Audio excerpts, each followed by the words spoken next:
Yo, what's good with y'all? Make sure you check out these center builds I just posted on my YouTube. These are the builds you're going to see in today's video for the best center jump shots for button shooting and button shooting tips. In a lot of the well-established Pro-Am leagues with the most competition, you aren't allowed to tempo shoot, which is why I want to show y'all the sauce for button shooting or even no dipping with the button. All my centers have low attribute shooting, so make sure y'all pay attention. Be sure to like the video, comment, and subscribe.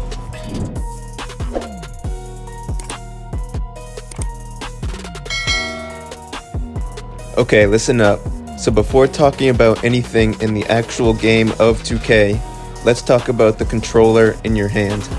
If you're using an Xbox Elite 1 or an Xbox Elite 2 or anything resembling it, throw that shit out in the trash right now, stop watching the video, and go out and buy a new controller. Two of the best controllers to use on 2K for response time and are much cheaper than Elite controllers is the GameSir and the Power A controller. There's barely any input delay when using these two controllers, and that is a necessity when shooting the basketball in NBA2K26. Imagine releasing X on your controller, but looking at your screen and your player hasn't released the ball yet. That's what we call input delay, and that's what you don't want. Now let's talk about the 3 jump shots I want to give y'all today. This first one, my center has a 78 3-ball and max wingspan. The base is going to be Jonathan Isaac. The upper release 1 is going to be Baluba. The upper release 2 is going to be Charles Bassey. You're going to do 1, 2, 3, 4, 5, 6, 7, 8, 9, 10, 11. So like around 10, 11 ticks above push. And then 90-10 here.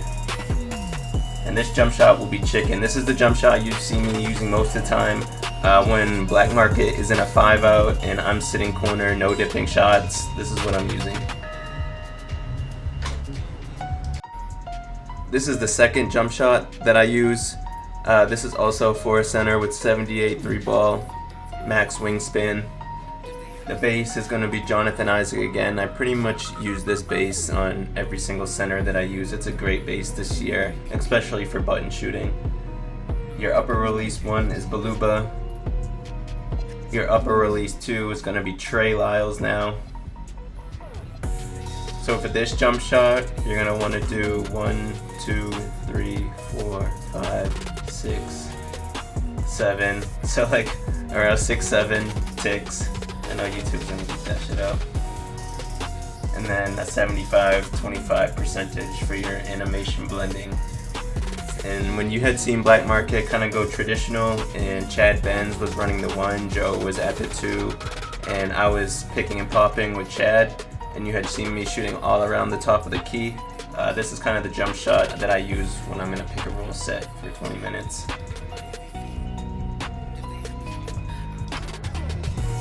This next jump shot is what you had seen me using most of the year. This jump shot is for a center with 83 ball, max wingspan. I use it on my 6'11". This is good old reliable. So we start with Jonathan Isaac base again. And then for your upper release 1, I use Dirk. And then for your upper release 2, I use Baluba again. And then for the amount of ticks for this jump shot, it's 1, 2, 3, 4, 5, 6, 7, 8, 9, 10. And then your animation blend is going to be 40-60 Baluba. And this jump shot is absolutely chicken at any area. In order to be an elite button shooter on center, you need your lethals and your hot zones, especially if you're going to be on a center with low 3-point shooting attributes. So if your team is in a 5-out, how you're going to want to use your lethals on center is you're going to want to put it in the right corner or the left corner, considering that's where you're going to be spotting up during all of your sets, and then probably the top of the key. Occasionally you might pick and pop to the top, you might set up at the top, you might inbound down in the beginning and then come up and then just sit top. So these are where you're going to want your lethals. If you're a team that's running a pick and roll offense and you're going to be picking and popping, setting screens at the top of the key all game long for your guard. You're going to want your 3 lethals at the top left, the top middle, and the top right, and then you can just get your hot zones in the corner, considering you'll be shooting there a lot less. In order to help you also be an elite button shooter, you're going to need the right settings. So when you come to your customizable HUD, go to your shot meter and make sure this is off for shots. You have the best chance of making button shots with this being off. Also turn it off for layups. I leave it on for free throws. Some people like it off. I like it on since I have a 75 free throw. It's a little bit lower, and I like to make sure it's in that green window. You're also going to want to alter the shot feedback section. The visibility, you're going to want to change it to all shots.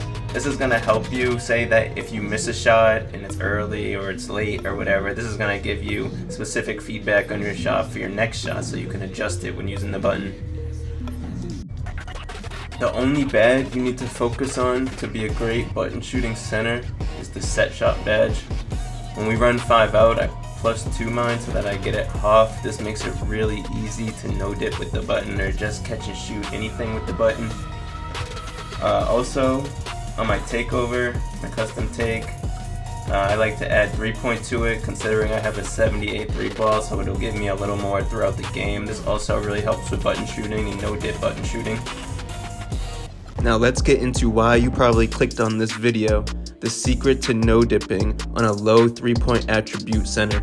After combining everything we just talked about, the key to be able to no dip on center with the button is making sure your jump shot is a certain amount of ticks after push. This will allow your no dip jump shot's visual cue to be the flick of the wrist, rather it being any other random spot during the entire release. As you can see here, I get the ball in a very tight spot where if I don't no dip it, it won't be open. So this is why it's crucial to be able to no dip on center in a 5 out. And just so y'all know I'm not capping, look at this 40% I hit with that X button with the 78-3. Even in this clip, I have Jay Boolin, the most elite power forward defender on 2K right now, guarding me, and I'm able to hit a 13% over him contested. A couple more button shooting tips on center I'd say is to use the pump fake this year.